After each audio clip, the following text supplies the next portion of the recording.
गांव के किनारे एक मूर्तिकार रहता था। वो अनाथ था, लेकिन उसके हाथों में पत्थर को मोम की तरह पिघलाने का हुनर था।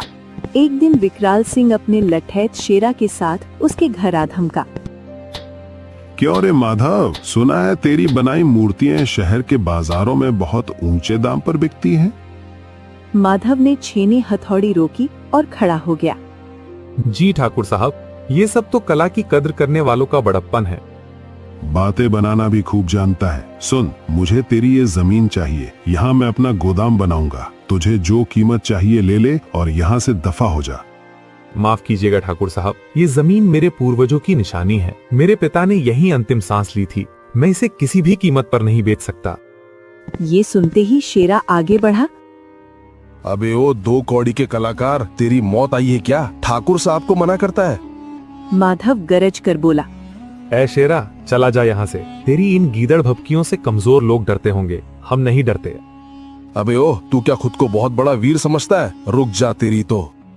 अरे ओ शेरा, नाम तो शेरा है, लेकिन अगर हमारा एक हाथ गलती से तुझ पर या इस ठाकुर पर पड़ गया ना, तो हमको नहीं लगता कि तुम दोनों इस संसार को फिर कभी देख पाओगे। ये सुनकर ठाकुर विकराल सिंह और शेरा क्रोधित हो गए। ठाकुर विकराल गुस्से से बोला। ठीक है, मैं दोबारा नहीं आऊंगा, लेकिन तूने जो मेरा अपमान किया है, जो धमकी दी है, उसकी कीमत तुझे चुकानी होगी। याद रख, विकराल सिंह को ना सुनने की आदत नहीं है। मैं तुझे सोचने के लिए 3 दिन देता हूँ। चल शेरा। इतना कहकर विकराल वहां से चला गया। शाम के समय माधव चिंता में डूबा हुआ नदी किनारे बैठा था। तभी ठाकुर विकराल सिंह की बेटी वृंदा वहां आई। वृंदा बेहद सुंदर थी, लेकिन उसकी आंखों में हमेशा एक डर बसा रहता था। वो अपने पिता के स्वभाव से बिल्कुल विपरीत, दयालु और कोमल थी। वृंदा जी, आप यहाँ? तुम दुखी मालूम पड़ रही हो, कोई बात है क्या? वृंदा दुखी होकर बोली। माधव, मुझे पता चला है कि पिताजी तुम्हारी जमीन हथियाना चाहते हैं। तुम यहाँ से चले जाओ। वो बहुत खतरनाक इंसान हैं। वो किसी को नहीं छोड़ते। मैं नहीं डरता वृंदा जी। हमारी रगों में पानी नहीं, खून बहता है, और तुम्हारे पिता से हमको डर नहीं लगता। और वैसे भी गांव में कोई तो होना चाहिए जो उनके खिलाफ आवाज उठाए। लेकिन तुम हमेशा इतनी डरी हुई क्यों रहती हो? पिताजी मुझसे कभी प्यार से बात नहीं करते। कभी कभी तो मुझे लगता है कि मैं उनकी बेटी हूँ भी या नहीं, लेकिन फिर सोचती हूँ कि माँ के गुजर जाने के बाद शायद वो सख्त हो गए हैं। ठीक है वृंदा, तुम जाओ। अगर किसी ने देख लिया तो मुसीबत खड़ी हो जाएगी। और रही बात जमीन की, तो मैं अपनी मिट्टी नहीं छोड़ूंगा। वृंदा माधव को मन ही मन पसंद करती थी, लेकिन सामाजिक दीवारें उनके बीच थीं। लेकिन मेरे पिताजी खतरनाक हैं, उनसे होशियार रहना। अरे तुम चिंता ना करो, तुम्हारे पिताजी और उनके गुंडे हमारा कुछ नहीं बिगाड़ सकते। इतना कहकर माधव वहां से चला आया। कुछ देर बाद वृंदा अपनी हवेली लौट आई।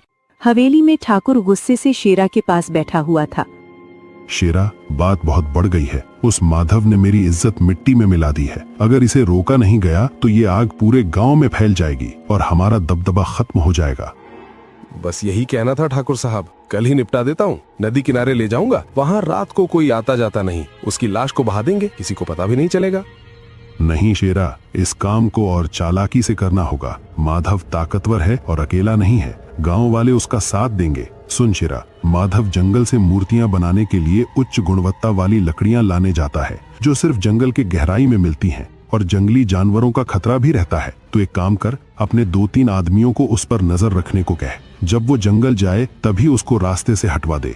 गांव में ये खबर फैला देना कि जंगली जानवरों ने माधव को मार डाला। इस तरह से सांप भी मर जाएगा और लाठी भी नहीं टूटेगी। माधव की जमीन मेरी हो जाएगी और गांव के नौजवान जो मेरे खिलाफ सर उठाने की सोच रहे हैं, उनकी सोच भी खत्म हो जाएगी। क्या दिमाग चलाया है। ये निर्णय तो मैं कहता हूँ आपको बहुत पहले ही ले लेना चाहिए था। आप चिंता मत करिए, आज से ही अपने आदमी इसके पीछे लगवा दूंगा।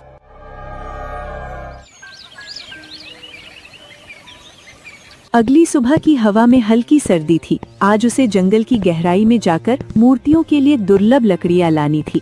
जंगल की ओर जाने वाला रास्ता सुनसान था, जिससे माहौल और भी डरावना लग रहा था। अचानक झाड़ियों में कोई हरकत हुई। माधव तुरंत चौकन्ना हुआ। उसे लगा कि कोई जंगली जानवर न हो। तभी झाड़ियों से एक छोटी सी हिरन तेजी से निकलकर माधव के सामने आकर रुक गई।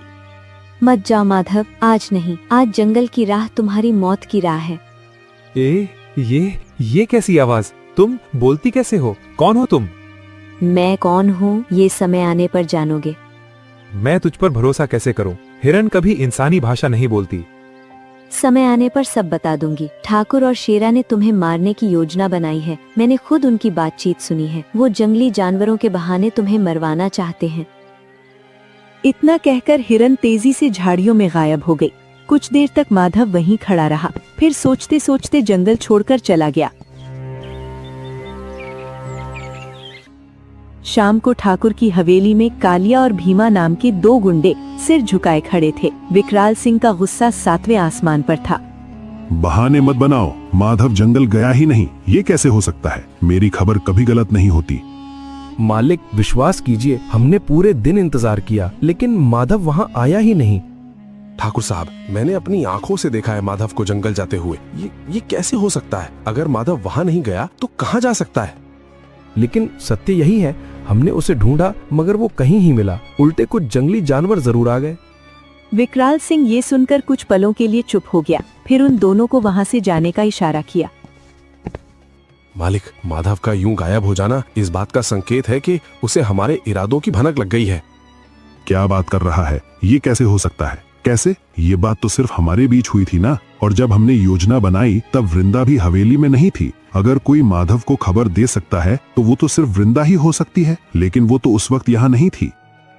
अब कुछ भी हो मालिक, मुझे लगता है इस माधव को रास्ते से हटाना इतना आसान नहीं है जितना हमने सोचा। माधव पूरी रात अपने घर भी नहीं आया। वो हिरनी की इंसानी आवाज और उसकी चेतावनी को समझ नहीं पा रहा था।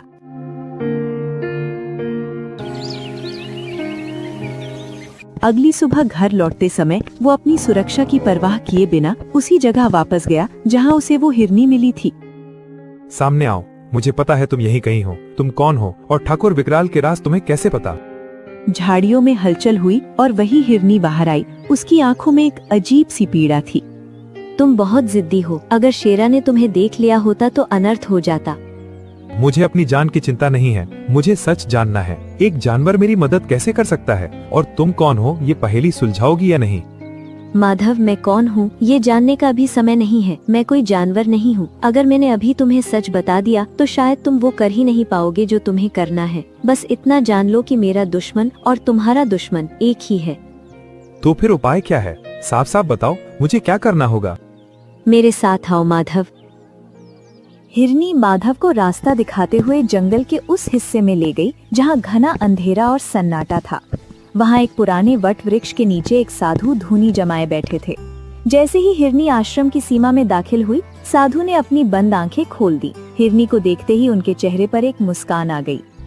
आ गई पुत्री सावित्री। मुझे ज्ञात था कि तू एक ना एक दिन तो अवश्य आएगी। 15 वर्षों का वनवास आज समाप्त होने की कगार पर है। महाराज, आपने इन्हें देखते ही पहचान लिया। क्या आप जानते हैं कि ये कौन है? बेटा माधव, मैं त्रिकालदर्शी नहीं हूँ, लेकिन जिस जीव को मैंने अपने क्रोध से श्राप दिया था उसकी पीड़ा में हर पल महसूस करता हूँ। ये कोई साधारण हिरणी नहीं है। महाराज, माधव मेरी मदद करने को तैयार है। कृपया इसे रास्ता दिखाइए। रास्ता इतना सरल नहीं है बालक। ब्रह्म कमल काल पहाड़ी की गुफा में है, लेकिन उसे तोड़ना बच्चों का खेल नहीं। मैं हर खतरे का सामना करने को तैयार हूँ बाबा, चाहे वहाँ कुछ भी हो। वहाँ उस गुफा और उस फूल की रक्षा एक अदृश्य रक्षक करता है। वो रक्षक तुझे दिखाई नहीं देगा, लेकिन उसकी आवाज तेरे कानों को चीर देगी। तो मुझे उससे लड़ना होगा?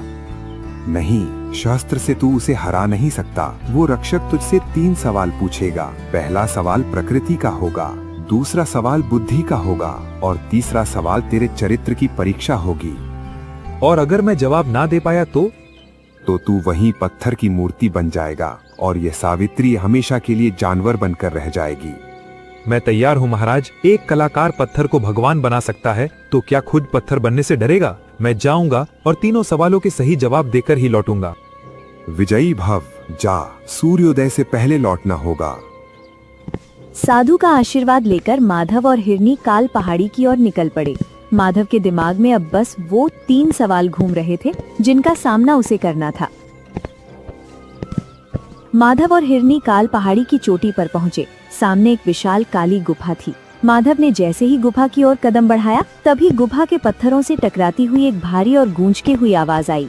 ठहर जा मानव, ये काल गुफा है। यहाँ बुद्धि की परीक्षा होती है। अगर तूने मेरे 3 सवालों के सही जवाब दिए तो तू अंदर प्रवेश कर पाएगा, लेकिन अगर एक भी जवाब गलत हुआ तो तू यहीं पत्थर का बन जाएगा।